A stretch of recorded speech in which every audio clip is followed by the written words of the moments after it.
Robinson, on your TV, online and on your wireless. Today, we will be asking, where's Welby on a plethora of social issues? We're looking for the church when it's arguably not there. It's nowhere to be seen on the issues that matter, but everywhere to be seen on the issues that don't. Plus, we'll rewire the West with film creator Evan Amato in his pursuit of rediscovering beauty, truth and virtue in today's Western culture. And in a duel, my panellists will be discussing, should the Lord's Prayer be updated to a more gender-neutral format? Emma, what's your initial take? No, it should not. The Lord's Prayer, the words of the Lord's Prayer were given to us by Christ himself. And if the Bishop of York has a problem with the words of Christ himself, then I think the Bishop of York ought to go. And Leo? God should be transgender in the Lord's Prayer. The church has already gone totally woke, so why not go the full mile? But before all that, it's the news with Ray Addison.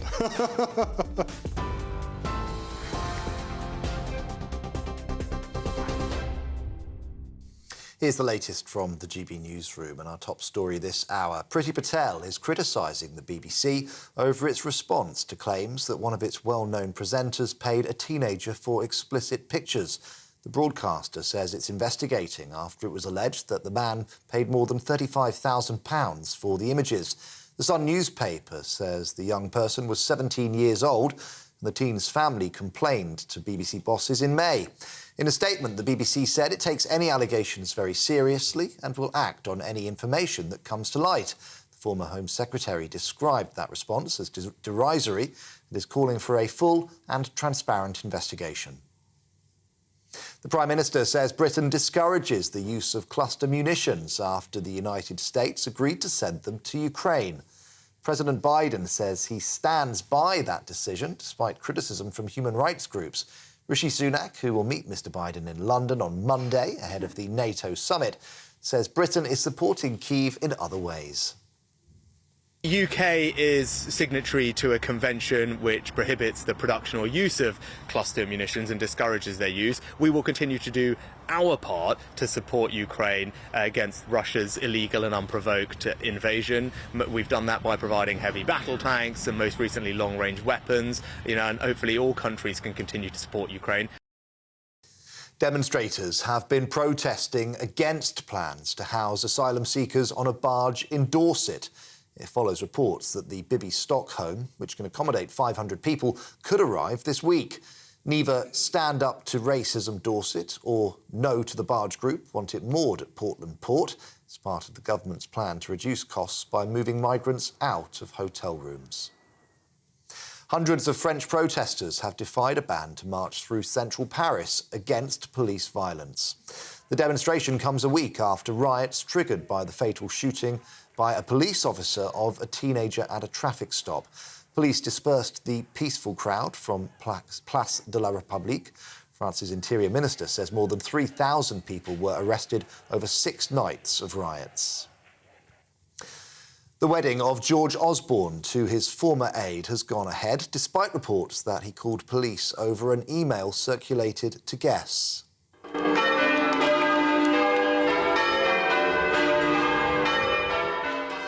According to the Telegraph newspaper, the message was sent as part of a distressing campaign of harassment. A number of well-known politicians have been seen at the service in Somerset, including former Prime Minister David Cameron and former Health Secretary Matt Hancock. This is GB News. We'll bring you more as it happens. Now let's get back to Father Calvin.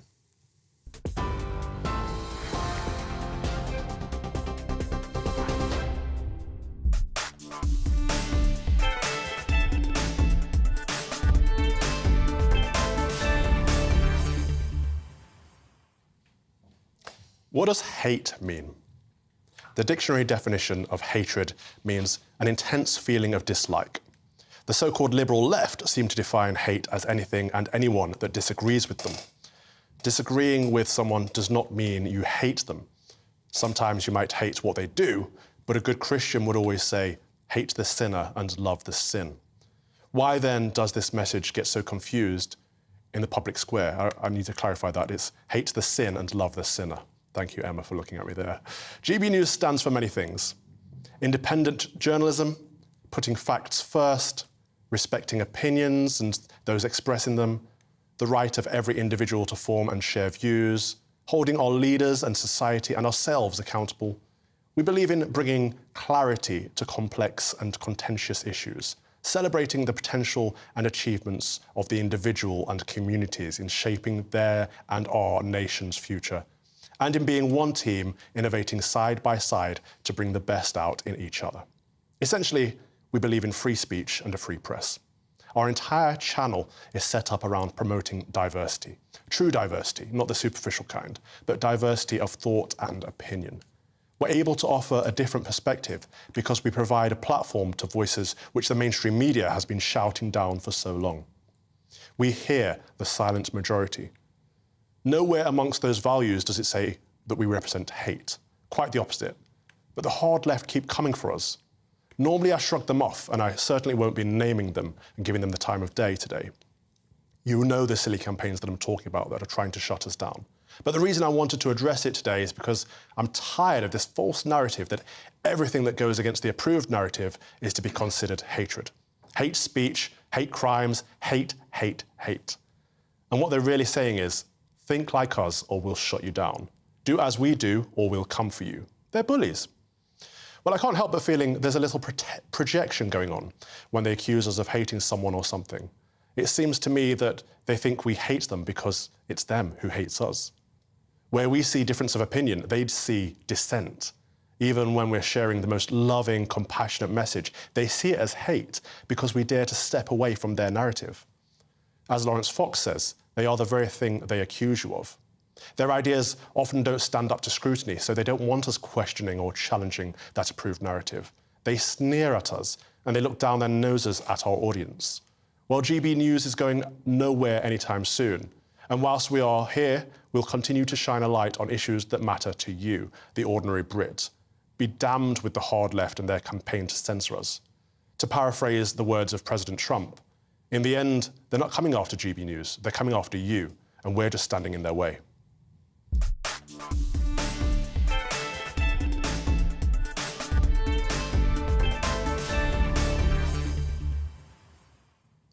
Gender-neutral clothes, gender-neutral toilets. How about a gender-neutral Lord's Prayer? The Archbishop of York says the Lord's Prayer is problematic due to the oppressively patriarchal reference to our Father. Yes, you heard me right. We're now censoring a prayer that's been recited by millions of people for 2,000 years, all of which brings me to tonight's jewel.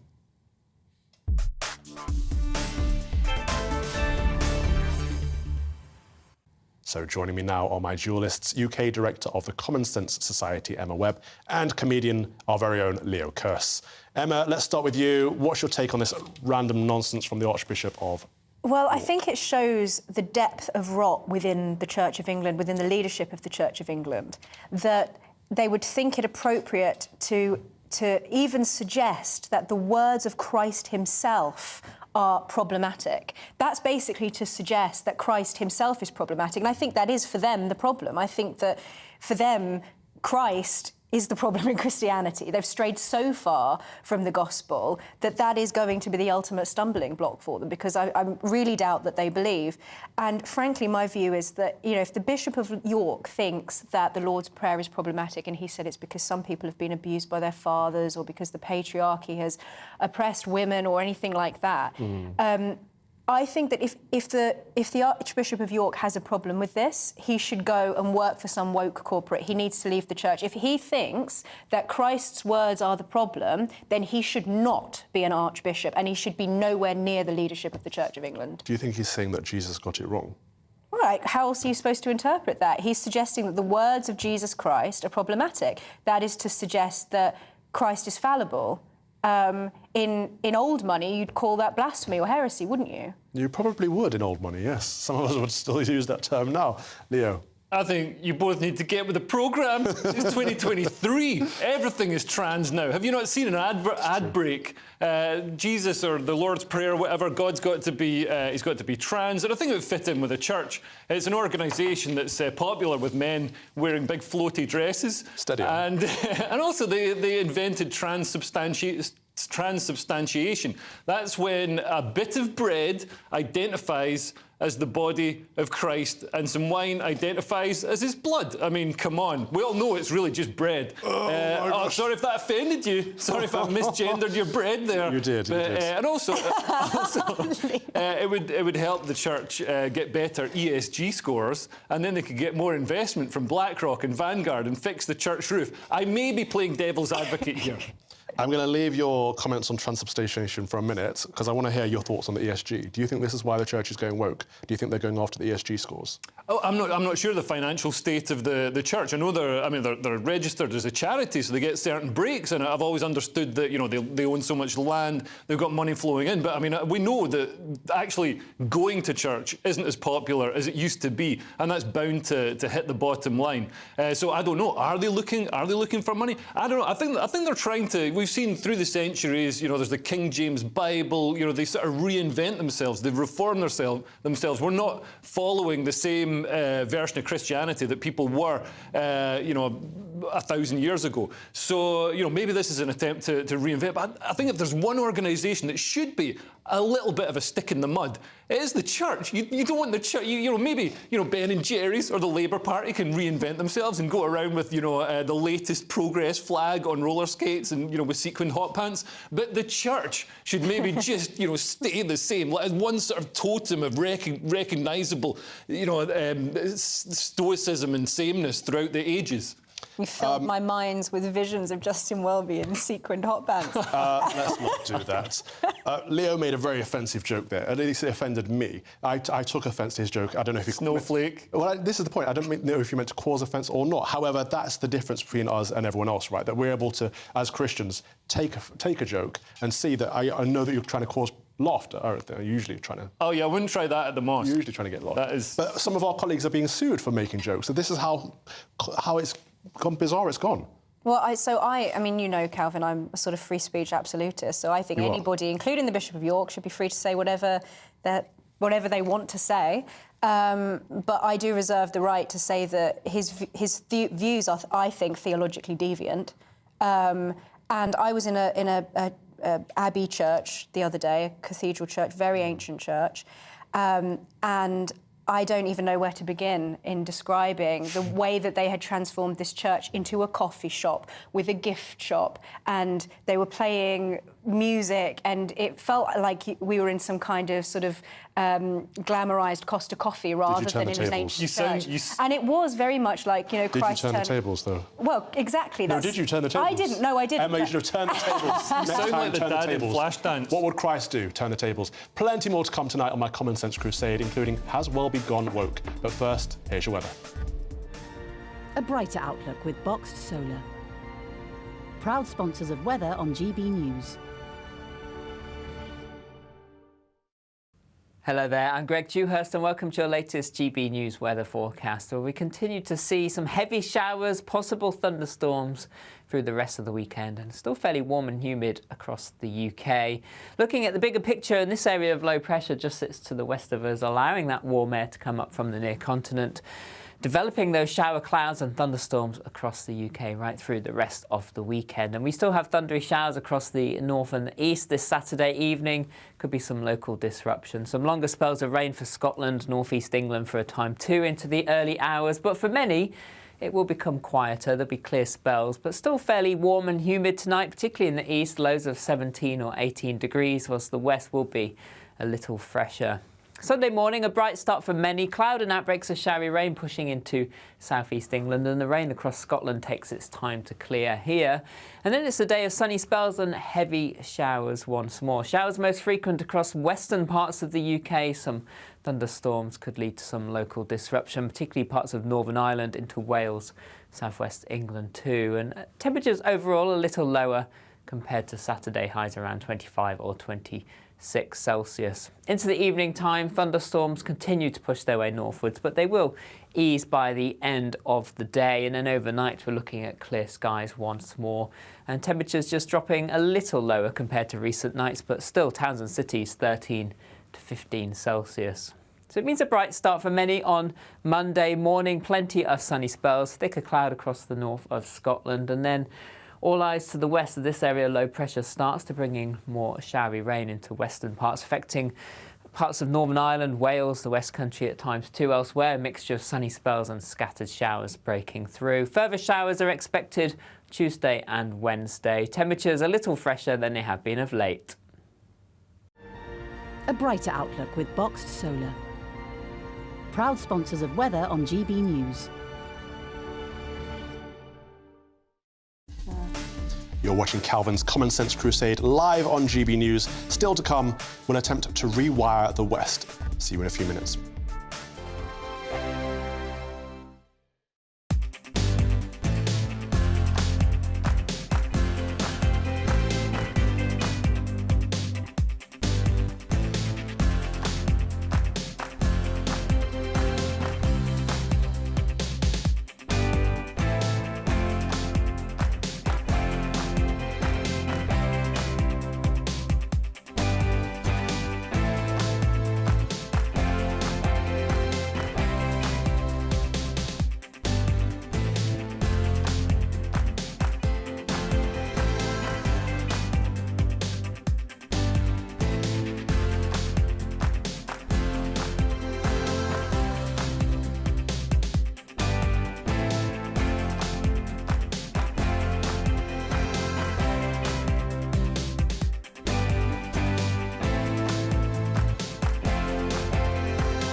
Welcome back to the Common Sense Crusade with me, the Reverend Calvin Robinson, on your TV, online and on your wireless. Now here's a question. Where in the world is Welby? The Most Reverend Justin Welby is ruffling feathers among some Christian communities who say the Archbishop of Canterbury shows a lack of clear leadership on a plethora of social and moral issues. GB News has been in touch with the Church of England to offer them a right to reply on the issue, but to no avail thus far.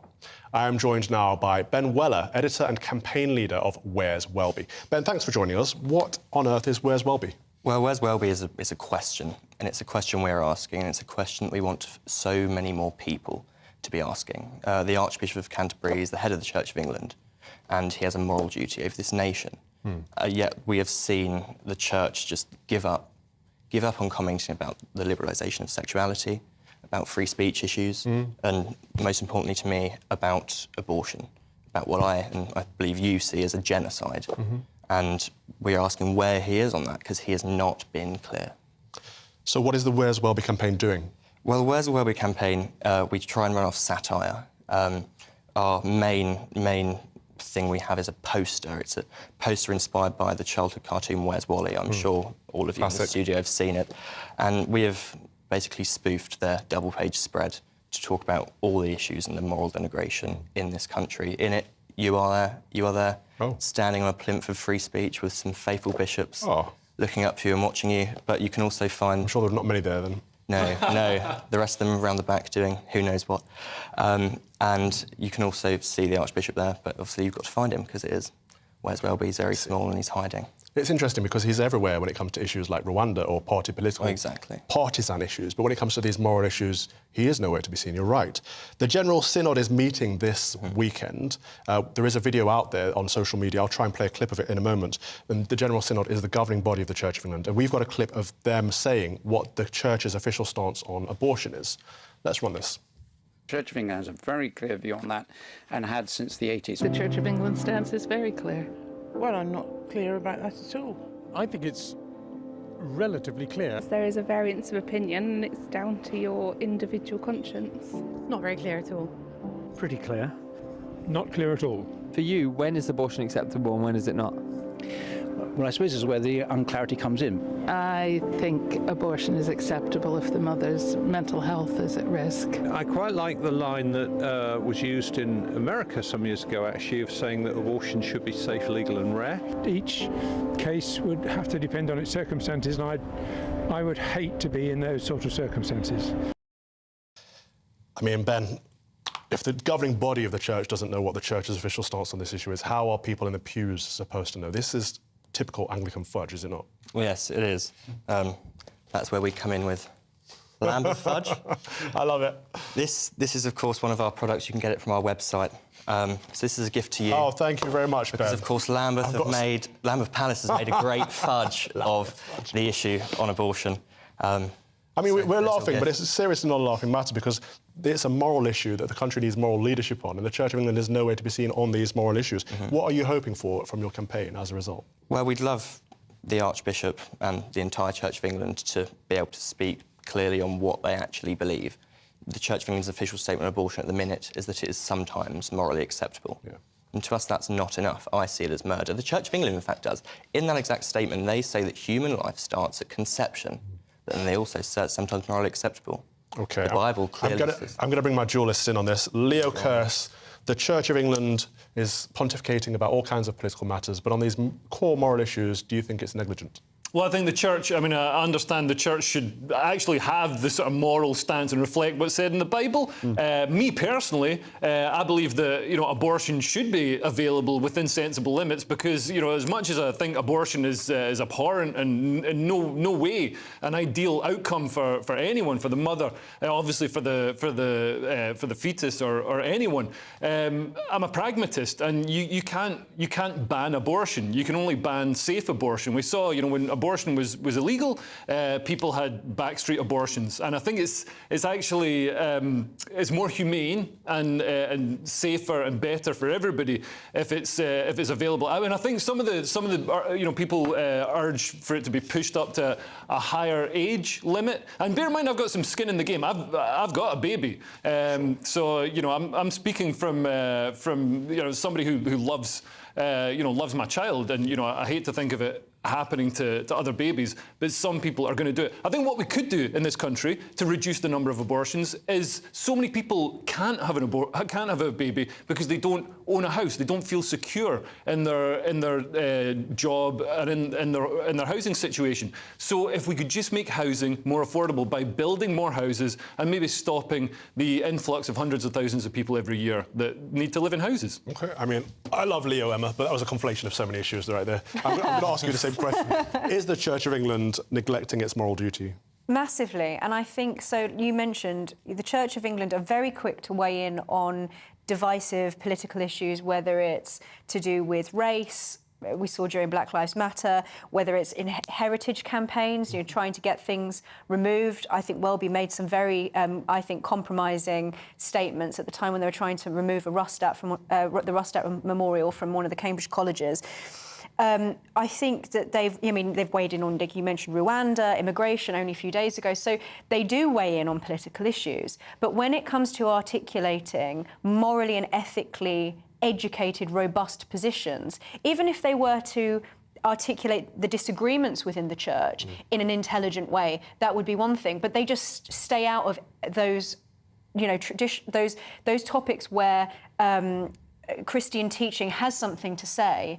Because it's not politically fashionable, it seems that the church are too frightened to weigh in on it, or to even have those discussions in the first place, because they've taken a settled opinion, and that settled opinion is one of mainstream culture that has very little, if not nothing, to do with Christian teaching. I think there are lots of people, we've spoken about this in previous weeks, within the clergy in the Church of England, who are very literate on these issues, but those people don't get a voice because it seems that the leadership just simply don't care to weigh in on issues that matter to the majority of people in the congregation, because they're playing to the secular culture rather than thinking about their own flock. Do you think they're trying to draw people in? You think if we... I think it's proven to be a mistaken strategy. I think they are, because they're trying to appease the people that will never turn up anyway. Yeah. And they're pushing away the people that do turn up. Yeah. But Ben, I want to give you the last word. Do you have hope? Because obviously this is not about bringing the Church of England down, this is about holding them to account. Where is your hope? Well, I have hope for the Archbishop, okay, but that's if he changes. He says, exactly. I mean, I'm a Christian, I believe in redemption. He has a chance to change. And he says he wants to stay in his role until 2026. And if he does that, and he changes, then I pray that good things can happen. But if he doesn't, I believe he's going to be a man who's going to live the rest of his life with quite a few regrets. OK, well, thank you for doing what you're doing. And where can people find out more about Where's Welby? We've got a website, www.whereswelby.com, and we also have social media on Twitter, @wheres_welby. That was Ben Weller, editor and campaign leader of Where's Welby. Thank you for your time today. And we have plenty more to come this evening on My Common Sense Crusade. Next, we'll be heading to Belfast to question whether the school curriculum in Northern Ireland is in need of a shake-up. See you in a few minutes.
Yeah, mate. Welcome back to the Common Sense Crusade with me, Calvin Robinson, on your TV, online and on your wireless.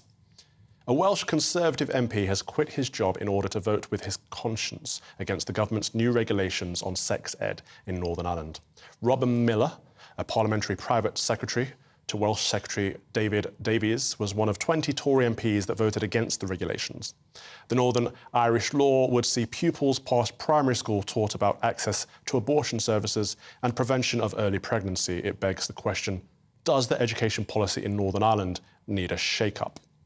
The Christian Institute's Northern Ireland officer, Callum Webster, joins us live from Belfast. Thank you for joining us from Belfast. Now, Callum, first of all, if you could talk us through this liberalisation of the sex ed laws in Northern Ireland, because I'm sure most people aren't aware, but I know that you are an expert on this because you and I shared a platform over there very recently. Well, good evening, Calvin. Thank you for the invitation on your show tonight. That's correct. In Northern Ireland, the Secretary of State has laid regulations at Westminster which impose the teaching of abortion in post-primary schools in Northern Ireland as part of the CEDAW recommendations from the CEDAW Committee of the UN. At the present time, the schools in Northern Ireland have freedom to develop their own sex education policies in line with their religious ethos and in consultation with the wishes of parents. But this step and these regulations, which will come into effect next year, take some of that liberty away and impose values on schools that many parents simply do not agree with on issues that are not neutral or uncontroversial. They're issues that affect their own children. And really, this step is about taking liberty away from parents. It's amazing that this keeps happening. It seems to me that because Stormont isn't sitting, that we and the EU are pushing so many laws on Northern Ireland and Ireland in general. Is that the case? Is this what's happening? Are we taking advantage? Well, certainly it is true that there are many politicians within Northern Ireland who would defend the rights of parents to have their children educated in accordance with their beliefs and who would be resistant to the demands of the CEDAW committee. But unfortunately, there are also organisations within Northern Ireland who are peddling this agenda as well. The Human Rights Commission, which is a taxpayer-funded body here in Northern Ireland, has recently published a report recommending changes to RSE policies in schools, and that report and that investigation they've conducted criticises schools that have taught children to abstain from sexual activity before marriage and have put in the demands they're making, they're pressurising schools to teach more about the issues of transgenderism and other similar controversial issues that many parents are rightly concerned about. So, Callum, this isn't about teaching one set of views and allowing another set of views to be put forward as well. This is about imposing a set of values, replacing the current set. Because isn't it the case that the statistics show that in Northern Ireland, the traditional views are still prominent and most families adhere to traditional Christian views? So why is the state pushing this? And it lines up, actually, because Northern Ireland has the most liberal abortion laws in the whole of the EU, doesn't it? In the whole of Europe, in fact. So why is this more liberal line being pushed on parents when it's going against parents' own values? Well, certainly much of it has been imposed by legislation and policy from Westminster, but also by public bodies like the Human Rights Commission, and also with a number of other quangos in Northern Ireland too, a Children's Commissioner, an Equality Commission as well, and they've been calling for more sex education in schools here too. And it's almost like Northern Ireland is seen as a mission by activists to change a more socially conservative ethos, a more Christian-based ethos into a very secular one, and the views of parents are disregarded. Children are almost seen as pawns in this development. They're seen as people who can be taught a particular agenda regardless of what the parents think. It's almost as if there is a view being followed or being implemented that children are the property of the state, rather than children belong to their parents and parents know what is best for their children. It does seem like an anti-Christian view is being forced upon parents and children. It's very strange for me to observe from the outside. But thank you very much for sharing your expertise on this. That was Christian Institute's Northern Ireland officer, Callum Webster. Cheers. The Northern Ireland office said the government regulations will result in educating adolescents on issues such as how to prevent a pregnancy, the legal right to an abortion in Northern Ireland, and how relevant services may be accessed. My dualists, Leo and Emma, are still with me. Leo, what's going on here? I'm not sure. I wasn't paying attention. No, I mean we're seeing this throughout education, not just in Northern Ireland, which I understand is probably a more traditional place than the rest of the UK. But we're seeing woke ideologists have sort of it's been a long march through our institutions. Conservatives have taken the eye off our ball. I'm sure 30 years ago the people in school boards were Conservative parents, the people concerned about what's being delivered to their children. Now schools seem to have been infiltrated by 22-year-olds with nose rings and purple hair, and they are dictating all this gender ideology and all kinds of other things that would be considered radical 10 years ago. Things that I consider extremely radical now. Emma, is this a case of, I mean, Leo's absolutely right on most of that, but is this also a case of being anti-Christian or Christianity being pushed out of the public square? Yes.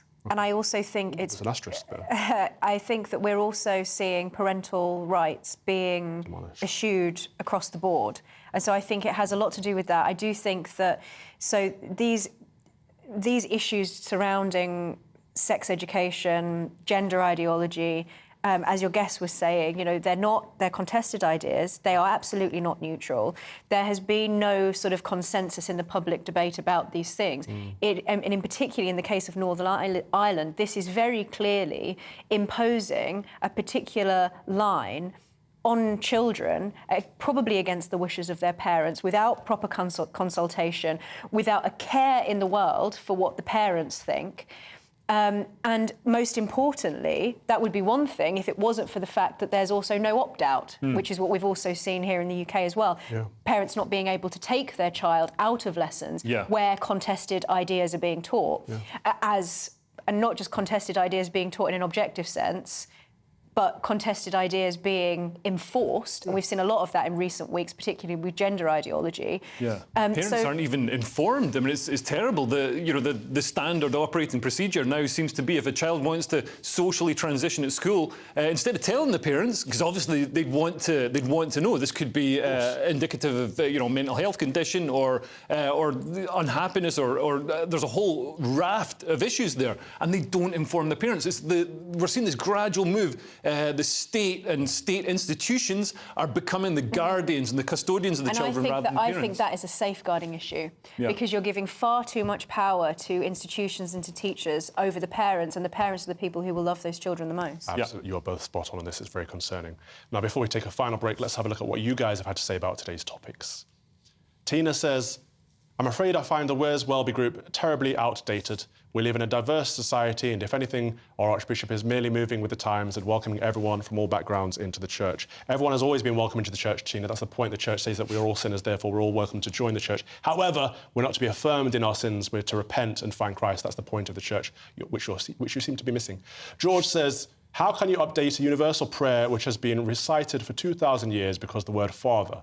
Are we not allowed to have mothers and fathers anymore? This is truly madness. I think you're right, George, and it actually links to what Leo's just been saying, in that we don't have fathers and mothers anymore. We have the state. The state owns children now. Michael says, I think a lot of things the wokery came out with are bonkers. However, on this occasion, I agree. Which occasion? There is a deeply rooted patriarchy in the church. Just look at Adam and Eve. And if we have to change the Lord's Prayer to correct the thinking of ancestors who didn't know better all those years ago, then so be it.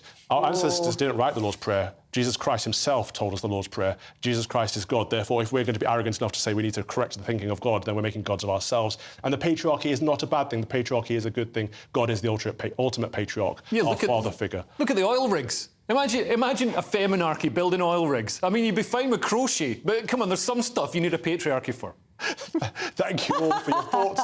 Keep them coming. I also want to thank my dualists, Emma Webb and Leo Kearse. See you soon, no doubt. Coming up in the final part of my Common Sense Crusade this week will be Rewiring the West with film creator Evan Amato in his pursuit of rediscovering beauty and imploring the secret art and history of the Vatican. He's flown in from Rome to be here. What an absolute gent. Don't move a muscle.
Welcome back to the Common Sense Crusade. As we've been discussing, the Archbishop of York has suggested the Lord's Prayer is problematic due to the oppressively patriarchal reference to Our Father. So I took to Twitter and asked, is the COE right? Is it time to update the Lord's Prayer? The results are in. 85% of you said it's blasphemy to update the Lord's Prayer, and 8.8% of you said it's time to modernise. 6.2% of you said other things in the comments. You can check those out on our Twitter. Thank you for taking part. Rewiring the West is a 5-part video series all about meaningful living by exploring the hidden art and the history of the Vatican. Evan Amato is the face of it, and he's also written a book, Keys to Life, all about his discoveries. And he's flown in all the way from Italy to tell us about it. First of all, welcome, Evan. Thank you so much for making the effort to come here from Italy. Yeah, thank you. What is your project? Rewire the West. So Rewire the West, essentially what it wants to do is, it is pulling from the classics, life lesson from the classics, and conveying those to modern audiences. I think perhaps it was the Jesuits who referred to the classics as hooks to catch souls. Okay. And Some Christians have said that too. Yeah, exactly. So, you know, it's something that I really pulled a lot of inspiration from, and I think that there's so much rich history. I've experienced a lot in my life with different art, literature, and all these things. But this one series in question, I actually decided, you know, let's get out of the books for a little bit. Let's go to Rome and film something at the Vatican. And so it's essentially talking about self-development from the life lessons and all the history that's uncovered, obviously, in the history of the Church. Why do you think the West needs rewiring? Oof, that's a loaded question. If you ask my wife, she'd say it's because of the French Revolution and everything went wrong there. But I think, I think we all know that there's a malaise, you know, culturally. We don't feel like things are where they should be, and obviously we feel that way because there is something that is higher that we ought to be pointing to. You can't feel that something's wrong unless you've experienced something that is right or that you know there could be something right. And so I think this cultural malaise that we're experiencing, it wears people down, particularly through the decay of beauty, I think, above all, in culture, and beauty in small things. You know, this isn't like, you know, everything that you have needs to be super ornate, but just, we see this in the content we consume, in, you know, the statues, public art, and a lot of just, you know, the way that we comport ourselves with others, even public decency on public transportation, for example. And so anyways, this return to beauty is needed. Dostoevsky said, beauty will save the world. And I think, more importantly, there's a really important connection between beauty and truth. And if we believe God to be the culmination of all truth, well, God is also the culmination of all beauty. There's not an ounce of God that isn't immensely beautiful. And so if God is all truth and all beauty, then a return to beauty is what also orients ourselves to the divine. It allows us to essentially orient ourselves as we should be in relationship to others. I love this because the transcendentals of truth, beauty, and goodness are where we find God. They direct our gaze back towards God. And I feel like at the moment in our culture, these things are being attacked. The truth is constantly being attacked. Goodness is being attacked, but beauty as well. When we look around us today, anything that's built in the 21st century is generally ugly. You know, new buildings, for example, glass, steel, if not concrete. Nothing is built with a bigger purpose. And so is your project, I believe it is, trying to recenter that focus and trying to bring beauty back into our lives? Absolutely, absolutely. And trying to show the importance of it. Just this morning, so my flight was delayed about 3 hours this morning, and I had a lot of extra time to read. So while I was reading, I pulled a little bit from Tasso. He's this Italian poet. Stopping any Italian on the street, they knew who Tasso is. I mean, second in line to Dante, but virtually unknown in the English-speaking world, unfortunately. But he has this great line that talks about, it says something along the lines of, men have hearts that poetry will win when the truth is seasoned in beautiful rhyme. It wins those hearts. So essentially, when you take something, he was referring to poetry, but when you take an art form, and when the truth is seasoned in sweet rhyme, it lures and leads men in, essentially, something like that. But what I'm trying to get at is that this idea is that the beauty is what conveys the truth. It's what pulls you into truth. Okay? Men have hearts, sweet poetry will win. That's the actual line. And so sweet poetry, well, what about sweet art? What about sweet beauty? What about, you know, all these different things? They pull you to them. So obviously, if you're going to attack truth, where you start, you actually start with beauty. And you kill the ideal of it. You just say that, oh no, beauty is objective, Right. or it doesn't exist. Because if you destroy that, you're also destroying the idea of truth. And it's an affront to God. It's an affront to Absolutely. God. When did art stop being art? Because when I look around at the Tate Modern, for example, and I look at Tracy Emin's messed up bed, I think that's no art because there's no mastery, there's no skill involved, and it's not beautiful. It's not good or truthful either. But art used to be. I mean, look at for me, the Renaissance period is the peak of Western civilization, when art was not about us. It wasn't the selfish creator trying to put his mark on the world, or it wasn't always. It was often about reminding people about the presence of God. When do you think that stopped being the case? I'm not sure the exact date that would be, but I know that there's a pivotal moment. And that pivotal moment is when Duchamp, as we know, his urinal that he put in the art museum. I think that's something that's really key. But the actual thing that people often miss is that, in fact, him putting the urinal in the art museum was not him trying to pass the urinal as art. It was him saying, the elite is so ridiculous that I can submit this as art and it will get in. So he was actually in on the joke. Yeah. And so I think if you want to look up the date of that, and then I'd go back at least a generation, because the cultural elite had to have gotten to the position where they were able to say, you know, this is essentially what it is. But maybe to actually zoom out and get more specific, I think truly after World War I in particular, you see this on a lot of continental art. Surrealism that developed out of Europe right after the First World War was so absurd and chaotic because people just had experienced something that's so incredibly traumatic. Yeah.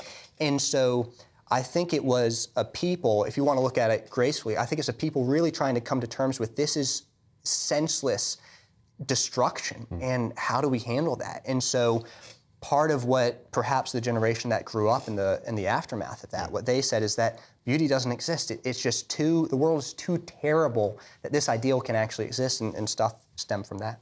So is there a particular period or a particular group of artists that your work is focusing on?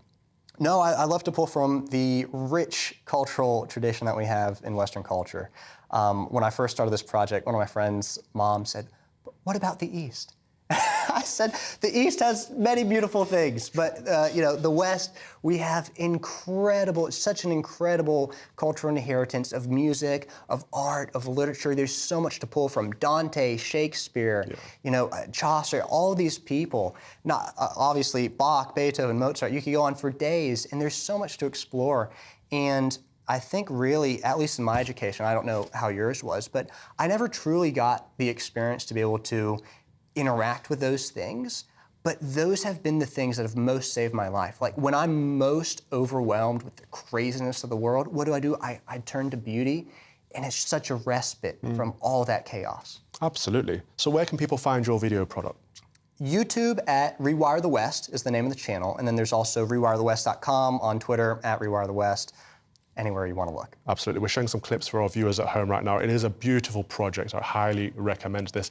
You've also written a book. What's the book on, and when is that available? So the book is called Keys to Life. It's available for pre-order now. If you watch any of the videos, there's a link in the description. And if you go on the website, there's also a page in the menu that'll take you to Rewire the West/Keys to Life. But essentially what it is it's looking at the keys to life, punning on obviously the keys to heaven and earth given to Peter, at the Vatican. So it's what are kind of the archetypal life lessons that we can take from these things. So for example, the last video in the series, it's talking about the story of the Appian Way, where Peter's heading outside of Rome, he comes across Jesus. Jesus asks, Quo vadis, where are you going?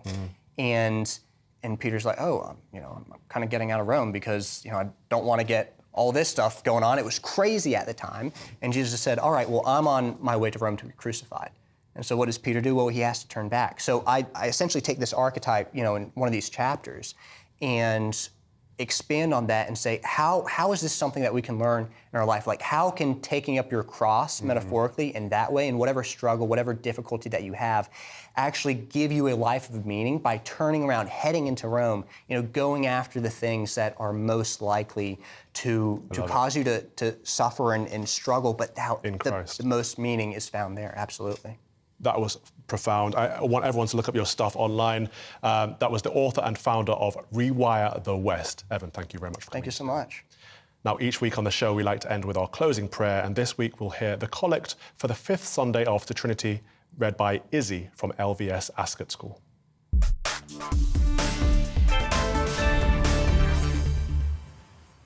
Grant, O Lord, we beseech thee, that the course of this world may be so peacefully ordered by the governance, that thy church may joyfully serve thee in all godly quietness, through Jesus Christ our Lord.